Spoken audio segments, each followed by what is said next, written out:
Good evening. I'm Bill Cohen, and welcome to another Facebook conversation with a special guest of mine tonight, all through our support group online, Dementia Support Group for Caregivers with Bill Cohen. We try to bring in somebody else who has either experience in the field, uh, personal caregiving, or they're a professional, or any combination thereof. So tonight, I have the pleasure of having Margie Archer joining me. I've known her for a few months now. It's been great to get to know her. So let me tell you a little bit about her. But first, welcome, Margie. Thanks, Bill. So meet Margie Archer. She is an only daughter, a mother herself of two daughters, ages 32 and 28. She had an Irish mom, an Italian father, and three brothers, and was raised in Cupertino, California. She attended Santa Clara University and earned a BA of Business Administration, very close to my first degree, and later John F. Kennedy University with an MA in clinical psychology. Margie was 20 plus years in technology sales, 10 years in real estate, and is currently in financial services, helping people grow their capital and protect it. Sounds like me. I didn't know what I wanted to be when I grew up either. Her dad passed of cancer in 1987. Her mom remarried, had a long marriage, and her husband then passed of cancer in 2011. Mom began exhibiting her cognitive decline shortly after. Truth be told, her husband was compensating for her decline, which likely existed. Or maybe that was the best word is covered. Maybe, I'm not sure. Maybe that's what you, Exactly. Yeah. Enabled. yeah, that meant that one too, right? Seen that before. However, he was taking care of most of the operations in their life. We noticed that she was struggling with the activities of daily living, and the house began to be disordered.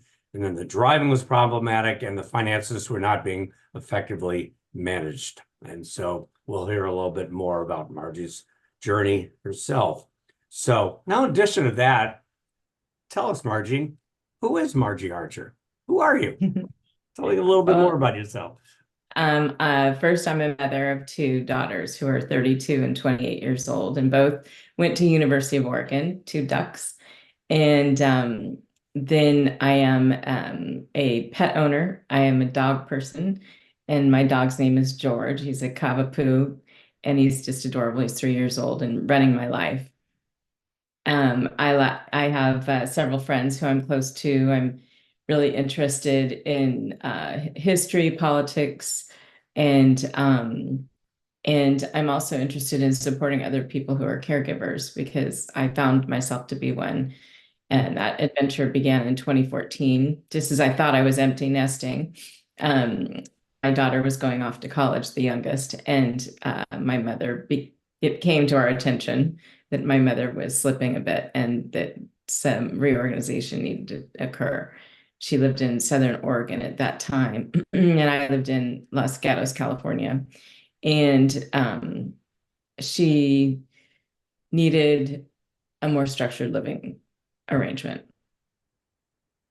Mhm. And so off began a big learning curve adventure. I went from being a working single mom to a part-time caretaking daughter Mhm. and had to really change gears. I had a lot of changes that I need to make to accommodate that. And I also like to share with people who are caregivers that, you know, it's, I think, like starting any job, the upfront is really the learning curve. And then you have a chance to normalize and eventually you get to a place of gratitude, I think, hopefully. And not in all cases, some cases are really challenging. So I have a lot of empathy for caregiving. Well, thank you for that. And one thing we won't talk about tonight is politics. Yeah. I promise that. So, and interesting, we've all heard the term sandwich generation. So you certainly were. Uh, maybe single caregiving both directions. In our case, I like to say because we have no kids, that we were an open face sandwich. There you go. Sandwich nonetheless. Yeah. And I was fortunate that my daughter was going off to college because that would have presented some unique challenges when parenting teenagers isn't hard enough. Then you throw in a grandma and things get Mhm. interesting real fast. Were they involved in any way, supporting you, visiting with her, that type of thing? That is a good question. And the I had the gift of having an Italian family in the San Francisco Bay Area, and I also have the gift of having a lot of longevity in my family. My great grandfather lived to be 92, and my grandmother, who was my very dear friend, she lived to be 102. My dad, although he had a short life, as we were growing up, he would take us to go visit our great grandfather and my great grandmother, not my great grandmother, but my grandmother. Mhm. His mother was actually my great grandfather's caregiver. Mhm. And she really struggled. He was a big man physically, and he lived in her home for a long time. And then the family really intervened and explained to grandma that she couldn't do the job anymore. It was getting to be too big a job. And that broke her heart. But he did go to a care home and we visited him there. Mhm. And so I guess the point of my sharing that is that it was modeling, and I noticed it when I was growing up. I knew what my dad was doing. And then when this challenge was presented to our family, I did purposefully want my children to see that. And and they had a good relationship with my mom, their grandmother, and they were involved and they did help in the capacity they could at the time, and given the fact that at one point they were both off to college. So, Mhm. but they would visit her, and if I had to travel on business, they would Mhm. kind of pick up the slack. And they really did have a very good relationship with her. Mhm. It's nice. Glad to hear that. I sometimes tell a story because as we know, every family situation, every case is a little bit different. There was a woman in my support group um, going back probably 8, 10 years now. Mhm. And I'll tell you why, you'll understand why I'm going here. She was married to a man who was a periodontist. He was in his, I believe, mid 50s. He gets early onset Alzheimer's. Her Mhm. father lives with them. Mentally, he was okay, had some physical stuff. I think he was in his 90s. They had 3 kids, all approaching, like they were late high school and just starting into college. So she was dealing with all 3 levels, and I called her the triple decker club. Yeah, And I have a lot of empathy for that woman. yeah, And exactly. also, the crime that is early onset Alzheimer's is just so torturous for the Mhm. caregivers, Yeah. and the entire family is shaken up by that. It's not, unfortunately, I'm acquainted with that through friends, and that's very painful. And unfortunately, we're seeing that more and more, people getting younger and younger. So that's Yeah. great. I Uh, was just coincidentally, Bill, today I was at the Rotary meeting in Tigard, mhm. Oregon, and we had the woman, representative from the Southwest Washington, Oregon Alzheimer's Association. Oh, okay. Do you remember her Gave name? a presentation that I noticed something similar popped up on your Facebook feed this week. So Okay. Yeah, probably the latest statistics and things like that, right? Yeah. I'd be interested to know who it was, but you don't have to tell me right now. That's fine. Probably know who it was anyway. Very good. So how and why did you choose both the names? This will be a two-parter, Super Cool Retirement Podcast and Portfolio Archer. And I've been on the so podcast. Thank you very much. So this yeah, is yeah. payback time. Thank you for participating in that. And the reason I named it that is because, you know, um, I happen to think that our generation came up with some pretty cool music. It literally changed the world a couple of times in our decades that we've been here on Earth. And I think we've made a huge impact and we're just really super cool. Mhm. Not too shabby. Not too And shabby. and then Archer, I leveraged my name. Mhm. Um, to help people be on target with their financial goals. So that, and if you notice in the logo, there's an arrow, feather, that end of an arrow. So Mhm. that's how that came about.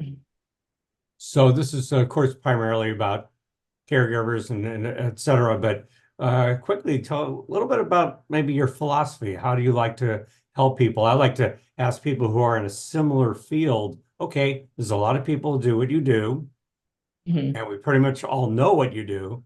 But what sets you apart? What's your special sauce, Margie? Yeah, really, so, and someone could look at my resume and go, wow, this woman is like all over the place. But it all kind of knits together here because the important part is I do have a long background in sales, and part of sales is you want to understand, and part of counseling, clinical psychology is trying to understand. And you do that through a didactic, asking questions and understanding, much like you're doing with me right now, trying to understand the context of what someone's goals are.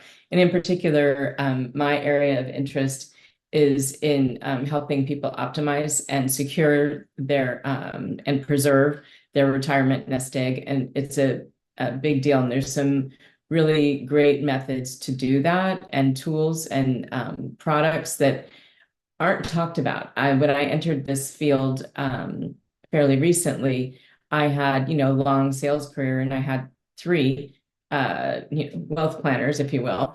And I've been trained on products that had never been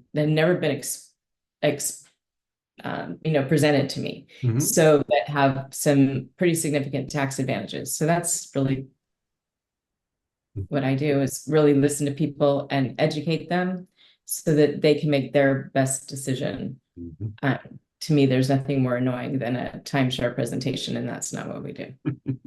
And I know that you are furthest from the true case where a package salesman, where here's the best plan for you, and that's the one that they sell to everybody. The good old days, right? But I think they're still out there a little bit, unfortunately. So, what do you want other caregivers to know of or understand about caring for their loved one? Like maybe like I wish I had known this when I started. Yeah.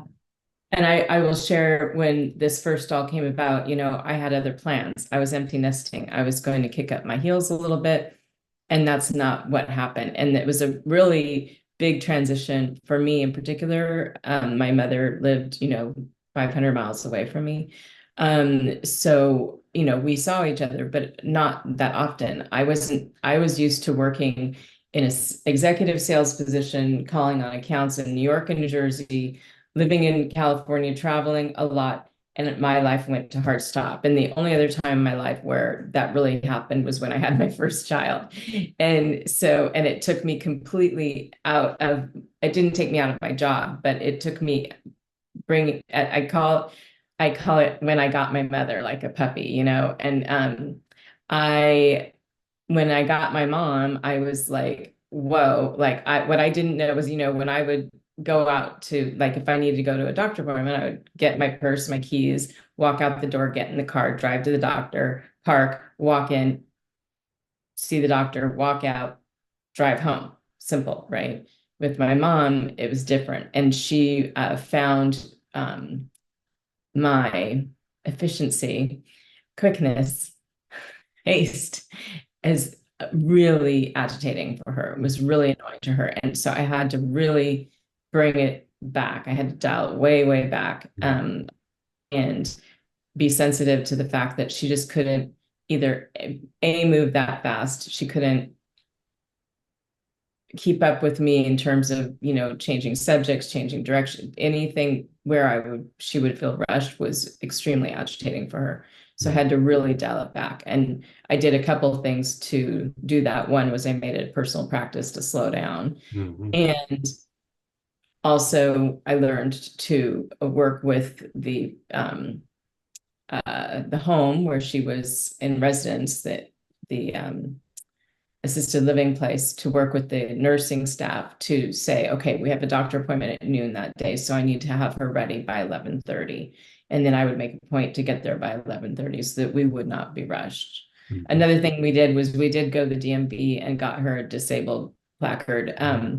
And that was probably the sharpest thing I ever did. But it was just, the biggest thing was just really, it was a lesson for me. And I will also say at the front end, at the beginning of when I had the honor of watching over my mom, I was very resentful, like at the idea before it began. It was a discussion that the family was having, and I was very not resentful towards my brothers, but it brought up some old stuff from my relationship with my mother, and I had to work through that. You know, my brothers were extremely supportive, but my one brother, he and his wife had just back to back taken care of her mother and father, and my brother travels a lot on business, so he's gone 3 months of the year, so he wouldn't be there physically, and that was unfair to my sister-in-law, I felt, and not good for their marriage Mhm. potentially. So I didn't want that to happen. And then my younger brother, I'm just sort of protective of him. I'm kind of maternal towards him, and I didn't want any, I didn't want that him to have that. And also there's just being a woman and things that can happen later. I really appreciated in certain moments that my brothers weren't the ones that were there. I understand. It was better suited for a woman to woman Definitely some situation. things I didn't do as a male, child, that I would do I would have made sure she was safe, step in an emergency, but there are certain things she wouldn't have wanted me doing. No Yeah, question. No question. sometimes there's dignity involved. Exactly. That's the operative word. And I certainly understand about slowing down. I mean, I think I was already fairly more patient at that stage of my life. Especially once the hurricane hit, we knew that mom was traumatized and exacerbated and accelerated her condition. But ever since, I've been much more patient, especially with other seniors, and saying, how would I treat my mom? Right? And they deserve that too. Yeah. Yeah. I find myself in public where appropriate, but where I see an elderly person, I always want to intervene. I want to help, or I'll be anticipating like they're in a fall situation. I gotta like get closer Mhm. Exactly. because you can kind of see it coming after you live it for a few Mhm. years. So tell me a little bit more about the purpose of your podcast and your practice and how it benefits everybody. And we got kind of Yeah, switching gears here, but yeah.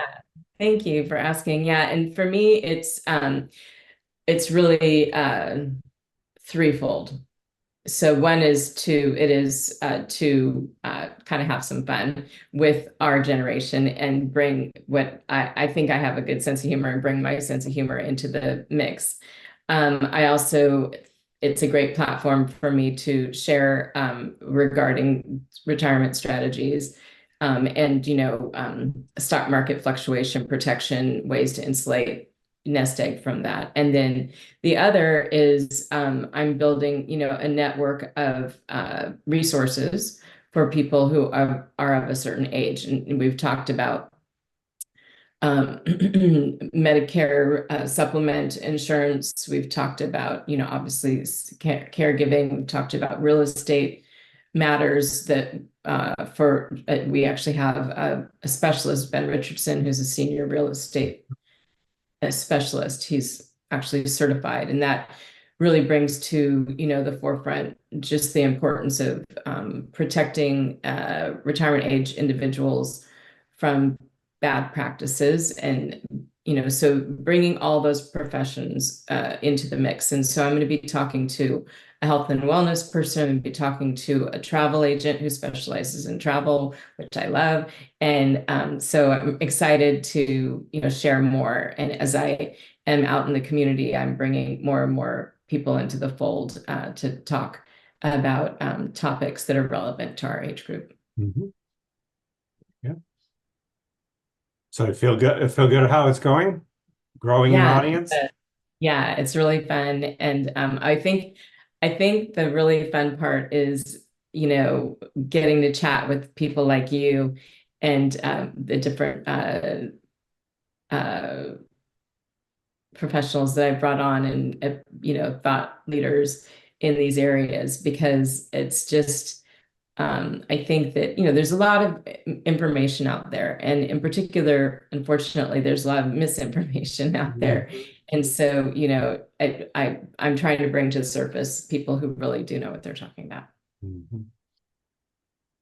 So you made me think of something. I do this quite often regarding my mom. Obviously, it's not doing any harm at this point, but you say you have a good sense of humor, and I concur. Tell us a funny little story about your mom and you as well. You know, some interaction, some event, something that happened that oh you look back and you chuckle it, but also maybe it has a lesson involved. Yeah, there's so many little anecdotes. Well, one pertains to COVID, not a funny topic. Hmm.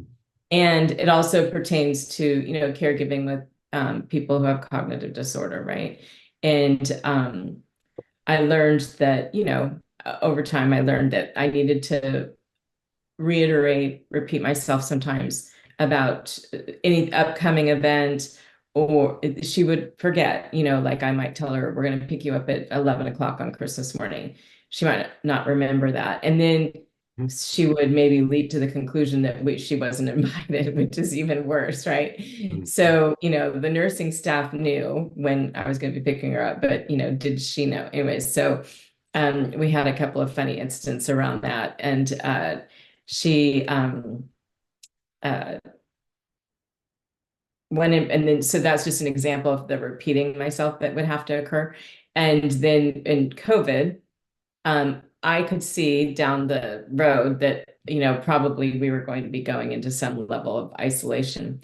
And I was really surprised because I was traveling, still a little bit on business those last few weeks before just about 4 years ago now, which I can't believe Hmm. it's, Right. but I decided, first of all, that I needed to wear a mask because I was going into this environment, even though they weren't required. I kept asking, when are you going to start requiring masks? They said, well, the state hasn't said anything. I was like, okay. So, and this is before the whole lockdown. And so I knew the lockdown was coming, intellectually. And so I started talking to mom about it every day when I would go visit. I'd be like, mom, there's on the news that we have a COVID at that point, they weren't even naming it, I guess. Anyway, so I said, there's, risk of pandemic. And the reason I'm wearing a mask, and she was like, pandemic? And she had the news on all day long. It Yeah. was pretty, like, it's all they Oh. were talking about, right? So, and just, the lesson about that. And then, I don't know, there were so many funny things that you know, she had a good sense of humor, and she really, there were aspects of her that became a little bit more relaxed. Mhm. And that was nice because, like I could buy her funny trinkets. I really enjoyed buying her gifts, bring her little surprises, let's put it that way. And I also really enjoyed buying her, pretty much whatever.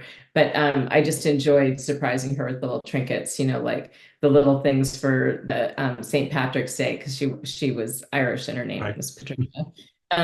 So celebrating with her on those things, and then just her general sense of humor. She generally had a pretty good humor about her. Mhm. I should mention that in the past, when I was growing up, my brother, my father, and I would do jokes at the table, especially puns, sorry. But mom did not participate. I don't know if she was inhibited, didn't get them, not really sure, but she really wasn't involved with it. But later, when she had dementia, a sense of humor came out. And I don't know if it was that she was less inhibited or what, but she started laughing and making jokes and getting the things that I was saying. Like I'd tell her Yogi Berra lines. Hey, mom, you know what? You can observe a lot just by watching.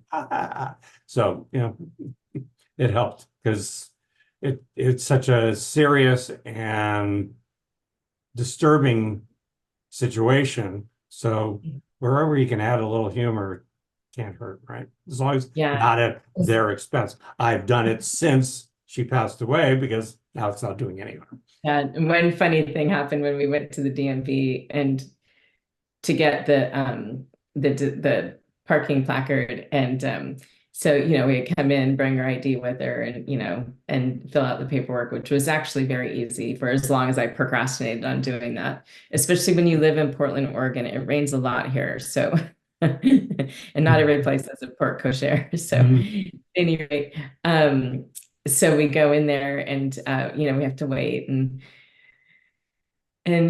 we're doing our thing. And then, I expected more paperwork, I guess. It was actually very simple. Mhm. And then I think the doctor wrote us a script for it or something. I think that was how, what we had to have. And Yeah, it's actually a very so form signed by the attending by the physician. NP. Mhm. And Mhm. so it was very simple. And then they handed it to me and I get her back in the car. And then I got her back in the car safely, closed the door, and I look at the thing, and I was like, it was good for like 10 more years. Yeah. I said, Mom, you're gonna go long. You got to make this But worthwhile. maybe it was more. I mean, it was like I think I think that it was an incredibly long time. I was like, wow, because she was like 85 at the time. Mhm. You can only wish you're going to get your money's worth, even though, isn't it free? Aren't the placards free I anyway? don't think we pay. It was pretty nominal. Yeah. Maybe it was $15 for processing. It was something it was so simple. And I delayed it. I procrastinated because I didn't really feel like we needed it. But then, it was starting to get rainy and one of the doctor actually volunteered it. And I was like, oh, well, let's take a step and make our lives a little simpler. Hmm. And, whoever says, oh, let's go to DMV, that would be fun. Not in our state. No. Our state's better than some, though, where I've Yes. lived. Oh, I absolutely know. The other states make our DMV look really good. And I was at Sherwood just last Friday, and it was very smooth with an appointment to renew my license. They actually do a really good job in Oregon. That's great. So, if you can think of something else, it's very self-evident. This is a personal and professional passion for you. Can you embellish on that a little bit? Why so much? Not everybody turns it into something that they can do. I mean, that's what I'm doing. So, I empathize. I relate to what you're doing. Yeah, I think that it's really an important uh, role in terms of, helping people. And it's really about the products that I represent that where I'm really helping people. Like they can plan for their future, they can sleep at night, they can know that their nest egg is safe. That's important to me. I actually, back in 2008, 2009, I was working in real estate in a very affluent community. And so I was around a lot of people, and some of them were older than I was at the time. They were ahead of me in the game Mhm. and retiring. And they were hit with a 44% loss in the market. And it's Mhm. really hard to make that up when you're 60 something. So I really think that that is the driving force, is just wanting to protect people and I like educating people. I like to share good ideas but I, also am sensitive to the fact that um, people need to make their best decision. And the best way to make a good decision is to get educated. Yep. I was in the field way back in the day, a long Oh, time that's ago, right. and I Yeah. learned a lot from it. So, I still in 2008, 9, I knew enough to be dangerous. And so Mhm. was, we were, we just rode it out. We knew that it was too late to sell. Yeah, crazy. Yeah. Unfortunately, we know that people, I like to say people, and will say one thing about politics, that people vote and invest pretty much the same. Short term, uninformed, and emotional. That's right. Yeah, emotions are I can't speak to people's, political opinions or outcomes, but I can speak to the financial thing is emotions do rule the day. And that's one thing about having, certain products that can or balance portfolios so that you are insulated. And the old advice around that really isn't working these days. So it is better to seek more modern approaches. I like when I talk about with that in mind, I think about when my aunt moved out here from Manhattan to help take care of mom. She had Mhm. some funds for the first time in her life, and she wanted to play it safe and everything else. It's just, and we were going to do it with my former financial planner and an insurance guy in the adjoining office. And without saying too much about it or naming her, just, I don't want any risk. Well, Grace, oh, I just said her, but because she might listen to this anyway. Not taking a risk is a risk. You know that because of inflation and growth and things like that. And I talked her into doing a couple of things where I think I talked about, along with some other strategy, some asset allocation funds.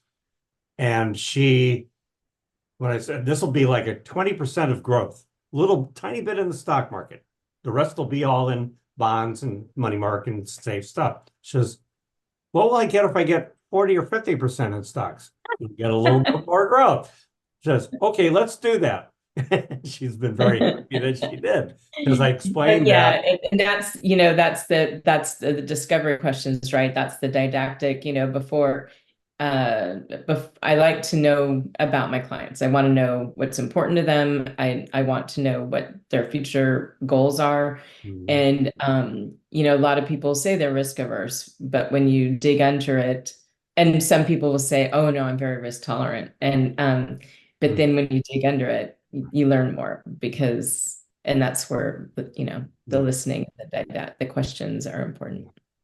And I also explained that, she will, when the market's going up, she won't get the full growth, but she'll get a lot of it. And when the market's going down, you're going to be protected on the downside. If you lose, very, very little. And she's been very happy about that.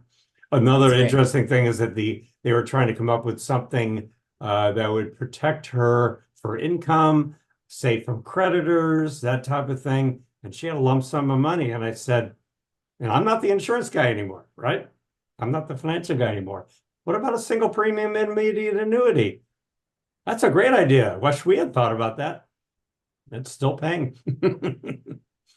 Yeah, and there's some great annuities out there that have really nice structure to them and liquidity, that are indexed Hmm. funds. They're fantastic, so that there's a floor, but then they get the benefit of the stock market without having to deal with any of the downside, which is amazing. And for a portion of funds, that's solid advice. Yeah. Let's talk briefly about, in your experience or helping people, and this will go along with caregiving. We all know dementia is a very expensive disease. Among the top 10 causes of death, it is the most expensive, and it's the only one without a cure yet, unfortunately. Talk about financing. How do people pay for it? What are some of their options? Yeah, so in my mother's case, she had, sufficient funds. However, and this, just generally speaking, there's some products out there that are really fabulous. Um, People can, even as late in their 60s, still buy life insurance that has a long-term care Mhm. feature as well. There's some really great products that are annuities where you can get a long-term care rider. And how people are funding them is, especially right now, this is true over the last like 10 years. Um, a lot of people have changed jobs quite frequently, and they may have 401ks. They should make sure that they have all the 401ks that they think that they had jobs for. Some people don't roll them into a single account. Mhm. Um, for people who have a set of assets, they can take a 401k rollover and roll it right into a product or self-fund a indexed annuity with a long-term care feature to it, Mhm. that not all the long-term care funds or long-term care products are the same. And so an important distinction that I would like to make is that some of them act more like an HSA, where you have to submit an invoice and it has to be an approved expense, where with this product, or one of the products that I would recommend if someone were to sit down with me, is that this one is an indemnity, which an indemnity just writes you a check. Mhm.